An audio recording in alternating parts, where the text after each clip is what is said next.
Buen día a todos, mi nombre es Andrés Benchetrit, yo soy médico infectólogo del Hospital Muniz y en el día de hoy voy a dar una clase sobre absceso cerebral. Antes de empezar quería agradecer a los coordinadores del curso, las doctoras Rosana Gregori y Cecilia Domínguez, por la invitación al mismo. El objetivo de la clase es principalmente aprender a sospechar cuando un paciente puede presentar un absceso cerebral para realizar un diagnóstico y un tratamiento adecuado. Vamos a ver también su epidemiología, cuáles son las etiologías más frecuentes, lo cual vamos a ver a lo largo de la clase va a depender principalmente de los factores predisponentes y del mecanismo por el cual se genera el absceso cerebral. Los abscesos cerebrales son infecciones intracerebrales localizadas. Estas inician con un proceso de cerebritis luego de la infección del sistema nervioso central por distintos mecanismos que ya vamos a ver, y con el correr del tiempo se genera una colección de pus por la necrosis que se produce a nivel central con una pared vascularizada con edema alrededor. Es una patología que históricamente presentaba una elevada mortalidad y morbilidad, pero esta ha ido disminuyendo a lo largo de los años gracias a un diagnóstico más preciso por métodos de imágenes más sensibles y específicos, a técnicas neuroquirúrgicas cada vez más eficaces y a un diagnóstico microbiológico más certero. Esta enfermedad es una enfermedad poco frecuente. Vamos a ver que hay distintas incidencias en distintos trabajos. La mayor de ellas fue un trabajo poblacional en Taiwán, donde la incidencia fue menor a 2 casos cada 100.000 personas.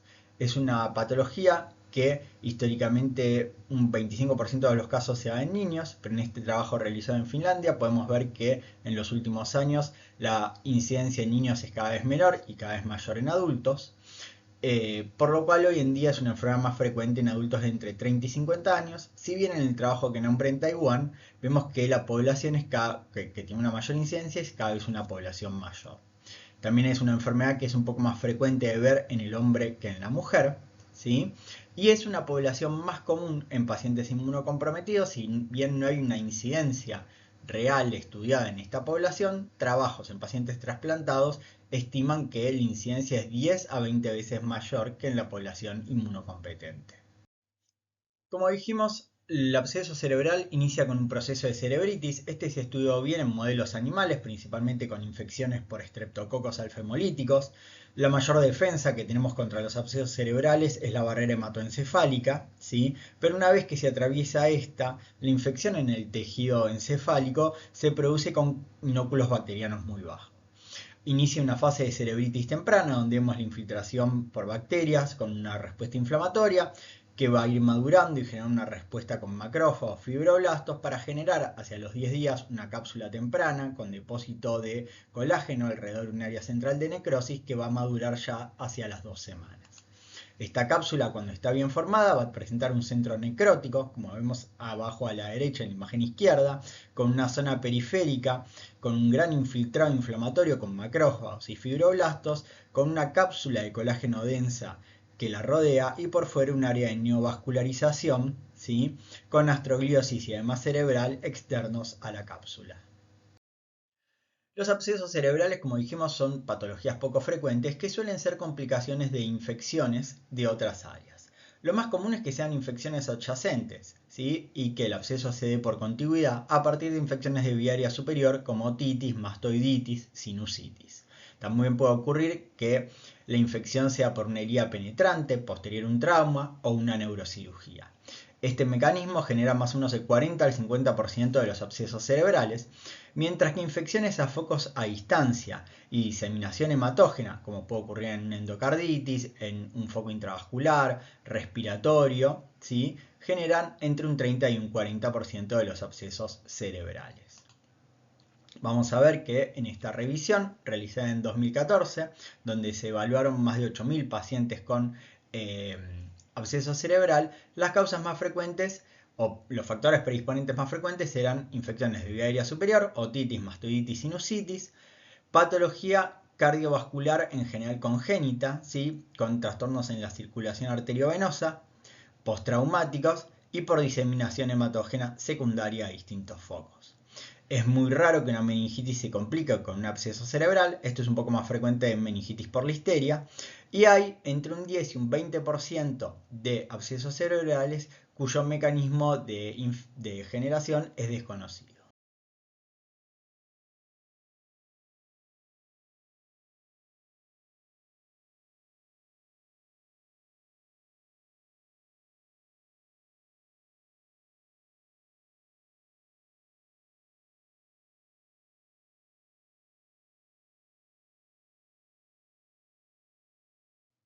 De esta forma, vamos a ver que las etiologías van a depender en gran medida de cuál fue la vía de infección, ¿sí? Como dijimos, la mayor parte de estos abscesos se generan en forma secundaria. También vamos a ver posteriormente que la etiología va a depender mucho del estado inmune del paciente. En relación a la vía de infección, cuando los abscesos son bacterianos, vamos a ver que cuando la condición predisponente es una infección a distancia y el absceso se produce por diseminación hematógena, lo más común es que sean infecciones monomicrobianas por Staphylococcus aureus, Streptococcus orales y raramente bacterias del grupo A-Sec. Cuando el paciente tiene como patología de base una derivación de la circulación pulmonar o una infección odontógena, sí es más frecuente que las infecciones sean polimicrobianas con anaerobios y estreptococos. Cuando el foco es por diseminación por contigüidad, lo más común es que estas infecciones sean polimicrobianas con estreptococos y habitualmente anaerobios, sobre todo prebotelas o bacterioides. Frente a traumatismos y neurocirugía, es mucho más frecuente la infección por estafilococos, aureus y coagulasa negativo, pero también podemos encontrar infecciones polimicrobianas por anaerobios. Como destacábamos previamente, hasta un 30% de los abscesos cerebrales se dan por infecciones polimicrobianas, en general por la presencia de estreptococos y anaerobios. Las bacterias más frecuentemente aisladas van a ser estreptococos, sobre todo del grupo viridans, ¿sí? Como dijimos, cuando el mecanismo es por diseminación hematógena o a partir de un traumatismo neurocirugía, es más frecuente la presencia de estafilococos, aureus y coagulasas negativos. Los bacilos gram negativos son menos frecuentes y los anaerobios cada vez se encuentran con mayor frecuencia. Vamos a ver que a lo largo del tiempo el rescate de estreptococos y bacterias anaerobias se ha mantenido constante, los anaerobios han aumentado levemente, mientras que otras bacterias como el estafilococo y algunos bacilos gram negativos son cada vez menos frecuentes. Cuando los pacientes son inmunocomprometidos, además de los abscesos bacterianos que ya vimos, vamos a tener que sospechar otras etiologías. Esto va a depender de la causa del inmunocompromiso. En pacientes con neutropenia suelen verse infecciones que generan abscesos bacterianos por bacilos gram negativos aerobios y por hongos como Aspergillus y mucorales. En pacientes trasplantados es muy frecuente el rescate de Aspergillus en abscesos cerebrales, mientras que en pacientes con infección por VIH con un bajo recuento de CD4, lo más frecuente es ver abscesos cerebrales por Toxoplasma gondii, micobacterias tuberculosas y Trypanosoma cruzi en nuestro medio, si bien un gran número de microorganismos como nocardia, Listeria monocytogenes, Cryptococcus neoformans y Histoplasma pueden generar en estos pacientes abscesos cerebrales. En el caso de los pacientes trasplantados, en este estudio podemos ver que en pacientes trasplantados de órgano sólido que recibían dentro de su esquema inmunosupresor ciclosporina, es frecuente el aislamiento de Aspergillus, ¿sí? Y en menor medida Toxoplasma, nocardia, mucorales y Candida. Otro estudio similar, donde se evaluaba el abscesos cerebrales de causa fúngica en pacientes trasplantados de órgano sólido y hematopoyéticos, vamos a ver que lo más común era el rescate de distintas especies del género Aspergillus, ¿sí? Y también de mucorales y Cdespolium. Y algo que hay que destacar es que la mayor parte de estos pacientes presentaban un compromiso primario en otro órgano, principalmente pulmón, aunque también podían ser en piel y en senos, sobre todo las infecciones por mucorales. La presentación clínica de los abscesos cerebrales es muy variable. Puede ir desde síntomas mínimos hasta cuadros fulminantes y en general se estima que hay unos 8 o 9 días desde el inicio de los síntomas hasta el diagnóstico de los abscesos. Lo más común es que la sintomatología sea por el efecto de masa y por el edema que produce el absceso cerebral, generando de esta forma hipertensión endocraniana que puede dar cefalea, alteración del sensorio, ¿sí? Puede dar también bradicardia, hipertensión arterial. La fiebre es bastante inconstante dependiendo de los reportes. Y los déficits neurológicos focales van a depender, ya vamos a ver, del área afectada. Clásicamente se decía que los abscesos cerebrales presentaban una tríada de cefalea, fiebre y déficit neurológico, pero la realidad es que aproximadamente un 20% de los pacientes presentan esta tríada al ingreso, por lo cual es muy poco sensible. Como decíamos previamente, según la localización del absceso o los abscesos, vamos a ver que puede haber distintos síntomas de foco.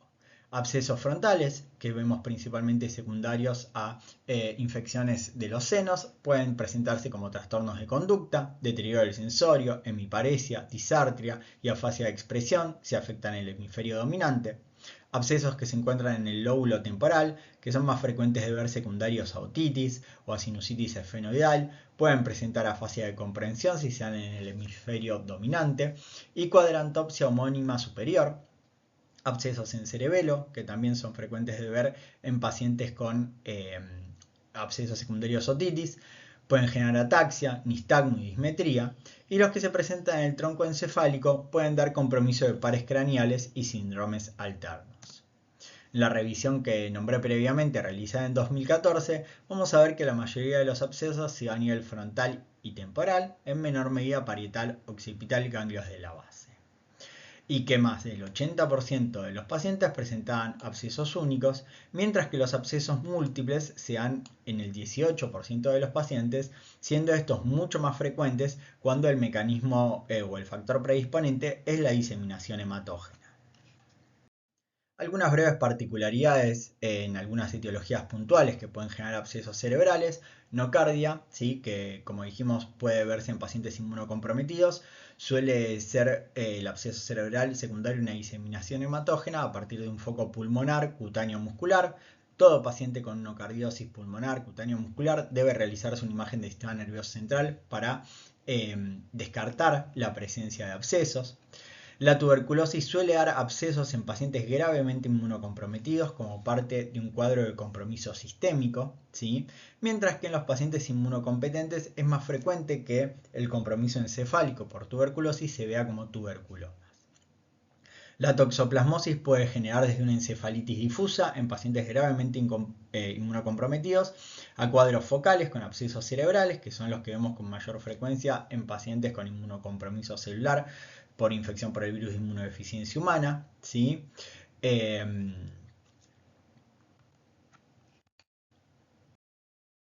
Aspergillus, además de los síntomas focales, como dijimos, suele ser secundario a una infección sistémica, donde el compromiso más frecuente es a nivel pulmonar, pero también puede ser compromiso de los senos y la infección por contigüidad. La cándida como etiología de abscesos cerebrales es sumamente infrecuente diagnosticarla. En general los diagnósticos se han hecho en pacientes luego que han fallecido. Y la mucormicosis puede presentarse de dos formas. Lo más frecuente como un compromiso, o sea, el absceso cerebral secundario a una mucormicosis rinocerebral, donde el paciente genera primero el compromiso sinusoidal, facial, para luego generar el compromiso en sistema nervioso central, que muchas veces se acompaña de trombosis del seno cavernoso, y una forma mucho menos frecuente, no rinocerebral, ¿sí? Donde el paciente puede presentar el absceso cerebral sin el compromiso sinusoidal y, bueno, presentarse con la clínica que vimos previamente: fiebre, cefalea, deterioro del sensorio, déficit neurológico focal. Una particularidad para finalizar de Pseudosporium apiospermum, si bien la hemos nombrado como causa de absceso cerebral en pacientes inmunocomprometidos, está descrita en pacientes que han tenido un antecedente de un casi ahogamiento 15 a 30 días previos.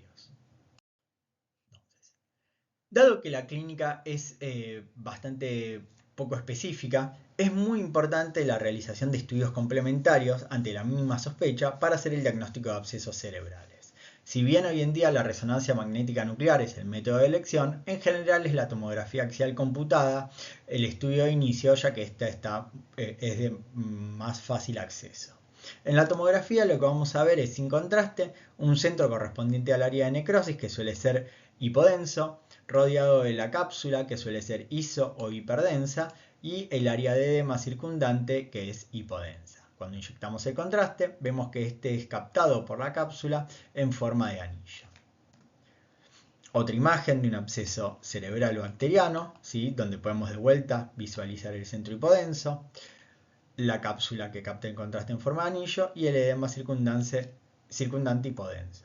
Esta es una paciente que estuvo internada en el hospital, una paciente viviendo con VIH, con mal estatus inmunológico, con una tuberculosis diseminada. En la imagen de abajo a la izquierda se puede ver el compromiso miliar en la tomografía, con algunas lesiones nodulares en los pulmones, y lo que presentaba esta paciente era un absceso cerebral que vemos en cerebelo, con captación de contraste en anillo, el centro hipodenso y el edema circundante.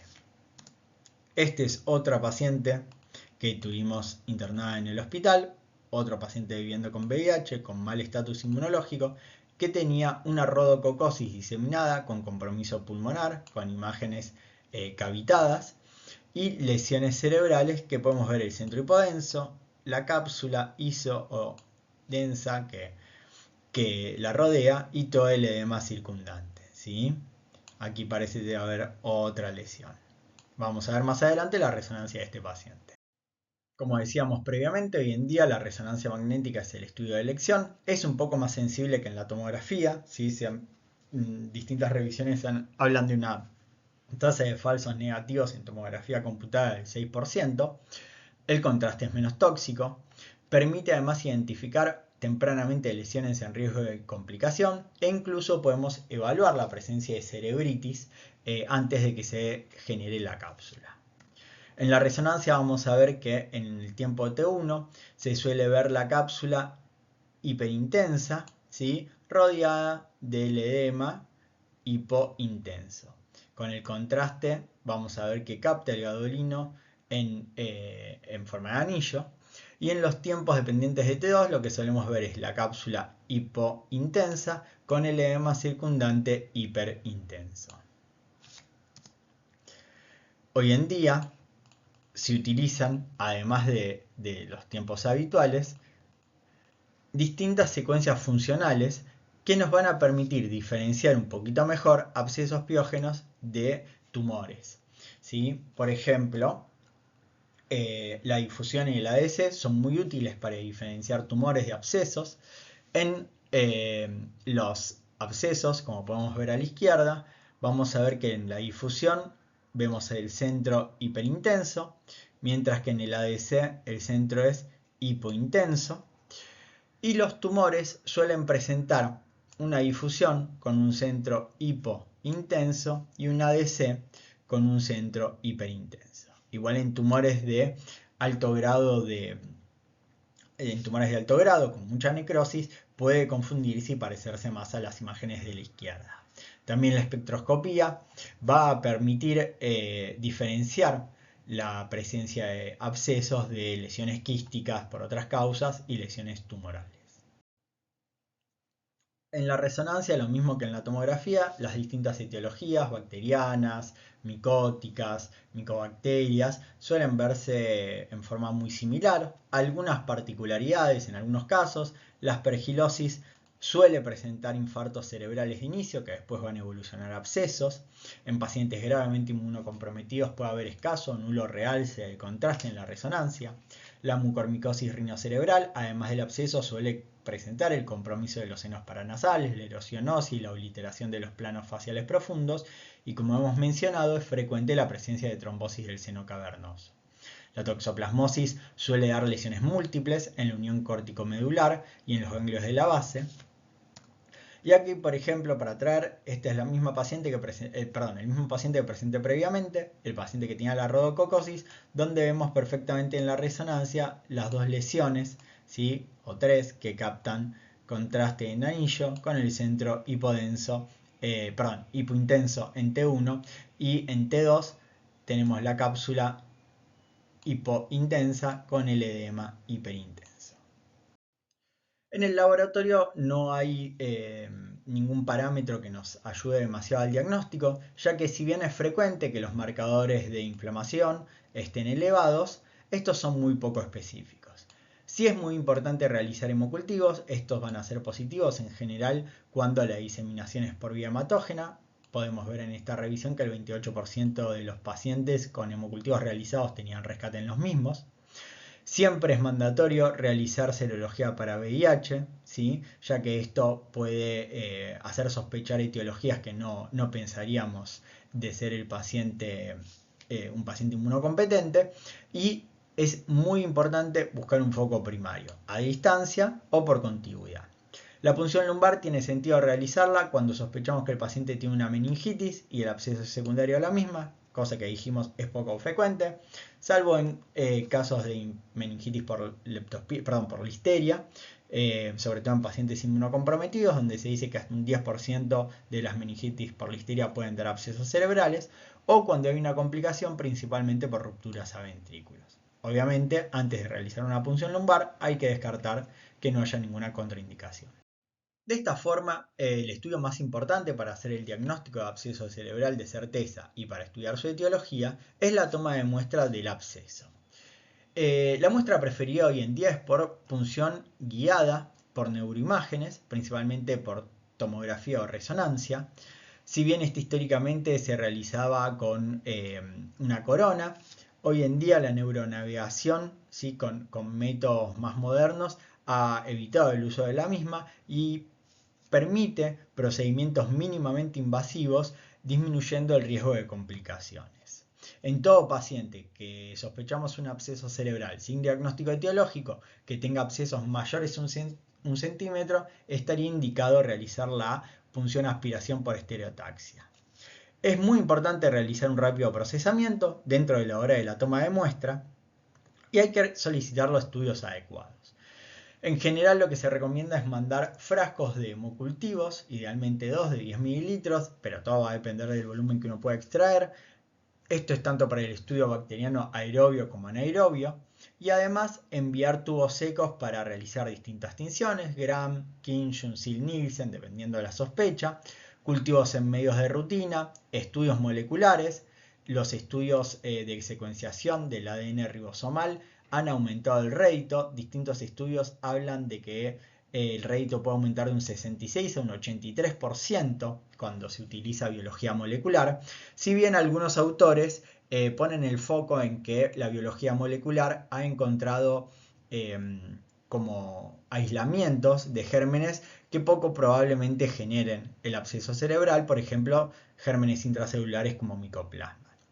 De la misma forma es muy importante mandar una muestra de histología para evaluar diagnósticos diferenciales, sobre todo tumores.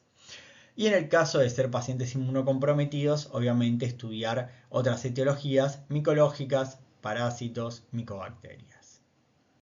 Dentro de los diagnósticos diferenciales, cualquier etiología que genere una lesión en sistema nervioso central de características similares va a tener que sospecharse. Lo más frecuente es tumores primarios de encéfalo o metástasis de tumores a distancias. Por la clínica también, los accidentes cerebrovasculares pueden confundirse. La meningitis bacteriana, el absceso epidural, el empiema subdural pueden dar un cuadro clínico similar.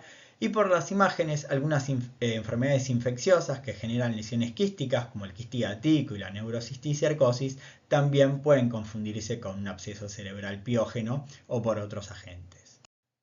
El manejo del absceso cerebral tiene que ser siempre interdisciplinario. Está dictado obviamente por los médicos de cabecera, que suelen ser internistas o terapistas, pero deben participar neuroradiólogos, neurocirujanos e infectólogos. Frente a la sospecha clínica del absceso cerebral, siempre tenemos que buscar un foco primario, que puede ser, como dijimos, por contigüidad, por diseminación hematógena. Tenemos que evaluar el estado inmunológico del paciente, realizar una serología de VIH. Y si tenemos la posibilidad de hacer una resonancia dentro de las 24 horas, sería el método de imágenes de elección. Caso contrario, lo ideal es hacer una tomografía contrastada. Si no se encuentra una imagen compatible con absceso cerebral y se realizó tomografía, lo ideal sería hacer resonancia. Y si en cualquiera de estas dos imágenes encontramos una lesión con las características de un absceso cerebral, lo indicado es realizar un estudio de la misma por una punción aspiración, por biopsia o por punción estereotáxica, si tengo lesiones mayor a 1 centímetro. Esto confirmaría el diagnóstico y obviamente una vez después de hacer la punción aspiración, iniciar el tratamiento antibiótico empírico. Además de su importancia para el diagnóstico, la neurocirugía es fundamental para el tratamiento. Esto es principalmente cuando tenemos abscesos mayores a 2,5 centímetros de tamaño, cuando tienen abscesos en riesgo de complicación, sobre todo los que se encuentran cerca de las paredes de los ventrículos, cuando los abscesos son producidos por gérmenes de difícil tratamiento, como infecciones micóticas o bacterias multiresistentes. En estos casos, lo ideal es hacer el drenaje por aspiración guiada por estereotaxia. También es importante en algunas situaciones, o es necesario más que importante, la colocación de una derivación ventricular externa, principalmente para los casos en los que se presenta una complicación como la ventriculitis, donde es frecuente la hidrocefalia, o cuando tenemos abscesos de gran tamaño con hidrocefalia. Hoy en día, la craniectomía para drenaje total de las lesiones es un procedimiento poco utilizado que en general se deja para lesiones muy grandes, polilobuladas o con una hipertensión endocraniana muy grave. Este es el caso que les presenté previamente de la paciente con el absceso tuberculoso, donde se realizó una craniectomía con una resección total de la lesión y podemos ver el material gaseoso que se extrae al abrir la misma. Es frecuente que los pacientes con abscesos cerebrales deban ingresar a unidad cerrada. Esto en general se debe al deterioro del sensorio, al importante efecto de masa que puede producirse por el edema o a la presencia de convulsiones. De la misma forma, si bien no hay estudios randomizados, es frecuente el uso de corticoides para disminuir el edema y mejorar la sintomatología, y hay que recordar que no está recomendado la profilaxis anticomicial si el paciente no ha presentado convulsiones. Vamos a ver en esta revisión de 2014 que el 87% de los pacientes requirieron al menos un procedimiento quirúrgico con fines terapéuticos, ¿sí? La mayoría por aspiración, como dijimos, y que más de la mitad de los pacientes recibieron corticoides dentro del tratamiento. La otra pata del tratamiento es el tratamiento antimicrobiano, que debe iniciarse lo antes posible luego de la toma de muestra adecuada. Siempre que el cuadro clínico lo presenta, lo ideal es hacer la aspiración guiada por estereotaxia y luego iniciar el tratamiento. La elección del tratamiento va a estar relacionada con el mecanismo predisponente. Obviamente que si sospechamos que la infección es por diseminación hematógena, vamos a cubrir estafilococo. Si sospechamos que la diseminación es por un foco de continuidad, vamos a cubrir estreptococos y anaerobios. De esta forma, la mayoría de las guías recomienda como antibiótico-terapia empírica el uso de una cefalosporina de tercera generación a dosis máxima asociada a metronidazol, con una muy buena cobertura para estreptococos y anaerobios. Como decíamos previamente, cuando yo sospecho otras etiologías, debo dar un tratamiento antibiótico empírico con una buena cobertura para las mismas. Una vez que yo tengo un rescate en las muestras que se han tomado, puedo ajustar el tratamiento siempre y cuando tenga drogas que atraviesen la barrera hematoencefálica y actúen en medios ácidos como son los abscesos. Hay que tener en cuenta que el tratamiento es un tratamiento largo, por lo cual, si es factible, puede rotarse el tratamiento bioral, en general luego de un tiempo prudencial de tratamiento endovenoso, siempre y cuando las drogas tengan una buena biodisponibilidad por vía oral y el paciente tenga buena tolerancia. La recomendación de expertos guía el tiempo de tratamiento, en general el mismo debe durar unas 6 semanas y el control es con la clínica y con imágenes. Si bien no hay estudios que evalúen la evolución imagenológica, hay un único estudio muy chiquito con 10 pacientes donde se veía que más o menos el volumen de los abscesos se reducía en un 10, un 15% cada semana. Lo que se recomienda es si el paciente evoluciona clínicamente favorable, repetir la resonancia hacia las 6 semanas antes de finalizar el tratamiento. Hoy en día, ¿sí?, la evolución ha mejorado y vemos que de una mortalidad de casi el 50% hacia la década del 60, la mortalidad ha bajado alrededor de un 20%. Y también han mejorado la funcionalidad con una buena evolución, ¿sí?, en pacientes que tenían secuelas mínimas o sin secuelas, siendo esta de más o menos un 60%, cuando en la década del 60 la buena evolución rondaba el 25%. A fin de conclusión, creo que es importante destacar que si bien esta patología es poco frecuente, la elevada morbimortalidad que potencialmente puede presentar si el diagnóstico y el tratamiento son tardíos, nos hacen tener una alta sospecha para solicitar los estudios de imágenes adecuados que nos van a llevar a realizar la aspiración por vía estereotáxica tempranamente e iniciar un tratamiento antibiótico lo antes posible.